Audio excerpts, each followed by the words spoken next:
there's this notion that when we talk about the American family, it's rarely does it include Asians.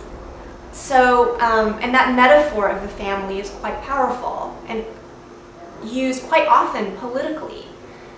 So the question is, when do we become that family? And I think that that's sort of also connected to what the media thinks is appropriate and, you know, they can get away with. The difficulty comes is because people not only think we live in a post-racial society, but argue that we should just act like we do. And I think one of the dangers of the post-racial, it's this idea that we've somehow got beyond race. And the main, area where we see this is in the election of Barack Obama. And clearly where this idea, now a black man has been elected, I guess racism isn't a factor. Part of post-racial discourse is the tendency to point at individually successful people of color and use that as an example. See, it's not an issue anymore.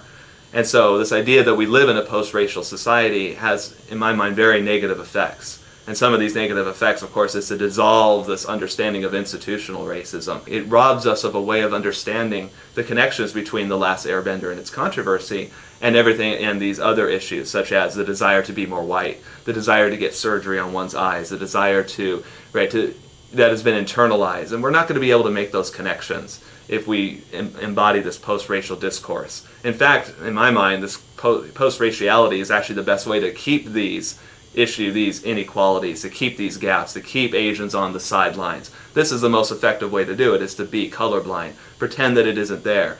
The greatest challenge for Chinese becoming Americans in this country was a legal one, because in 1882 they passed the Chinese Exclusion Act, which basically barred Chinese laborers from entering the United States. But in addition to that, and I think probably even more important, was that it disallowed Chinese from becoming naturalized citizens. In 1892, the Geary Act had forced Chinese in America to carry ID with them. If they were found without ID on them, they were deported back to China. And in addition to that, you had to have 2 white witnesses saying that, testifying on your behalf about your immigration status. Leading up to World War II, China and the US became allies against the Axis powers. And so at that point, Chinese Americans were the good Asians, as opposed to Japanese Americans. And in fact, there were lots of, propaganda out there, kind of helping you distinguish a Chinese person from a Japanese person. As we move forward, when China actually became a communist country in 1949, once again the tables turn, and all of a sudden Chinese Americans were looked upon with suspect. Are we more affiliated or loyal to China, or are we loyal to the United States?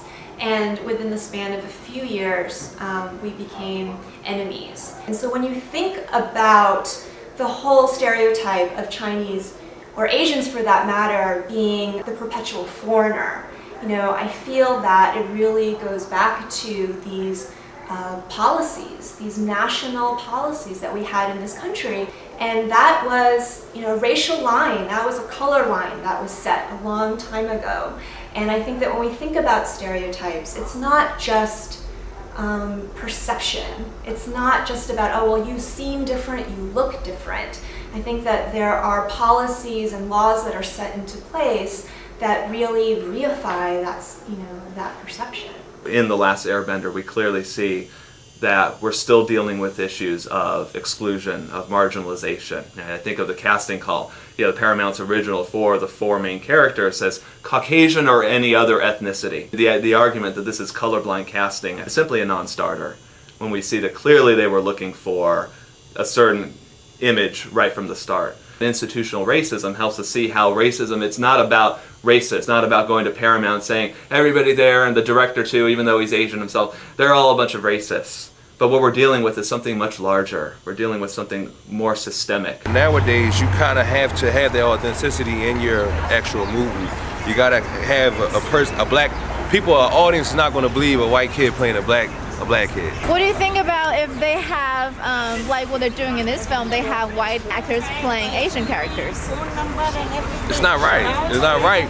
But to their credit, if they do not find, as long as they give that ethnicity a chance. Read this. This is the very first casting call that they send out for the leads.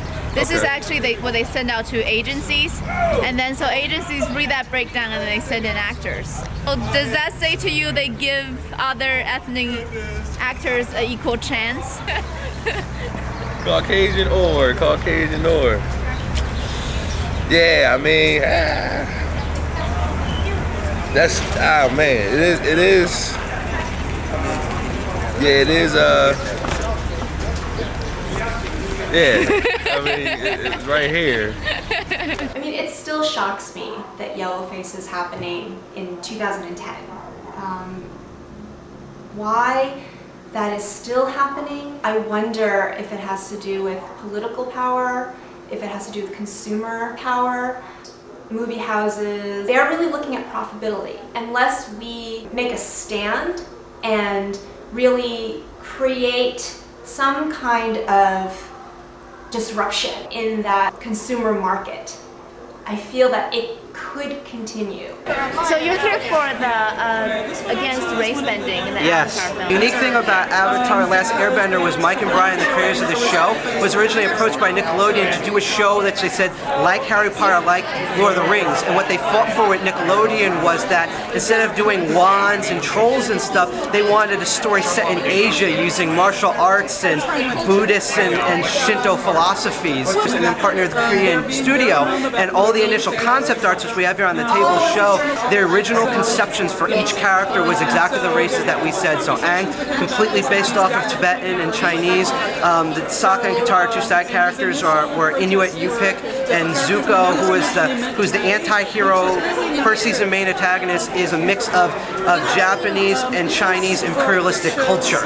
And those were the original concepts of the first thing they drew on page. And when you look throughout the series with the buildings, the food they eat, the way they talk, that everything's in Chinese characters. If you know Chinese characters, you can actually read it. It's all part of the world. So that's what really boggles us, is that it was like a big red flag 800-pound gorilla, and Paramount completely ignored it for their own purposes. We're seeing this weird escalation. In fact, we've been told of other movie projects, which we do speak out about, that are having this problem. For example, the recent Prince of Persia movie being developed, the lead character who's supposed to be Persian, and I've seen Persians, Jake, who's like the whitest guy on the planet, you can't mistake it. The crazy one is that they want to make Akira, and not only are people worried they'll be casted all white, but they've changed the location. So instead of Neo Tokyo, it's Neo Manhattan. And it's like, this is the type of thing that, so this is just like the present with Avatar. All these other films I mentioned are going to be our future. Because this was a show made for children, and we liked it, and that's going to influence future generations, we're saying like what Margaret Cho said, which is the buck stops here. I'm assuming that if they're going with the white guy, they couldn't find any Asians. Because, I mean, you really wouldn't start with the white guy unless you'd already looked at Asian actors. I was going to say Japanese with the anime, the eyes are always big for the lead if they want to show youth. So it doesn't necessarily mean he's not Asian. To me, he was just drawn youthfully. No hard defining features. Very simple, but not specifically white. I mean, he doesn't really have the white skin tone.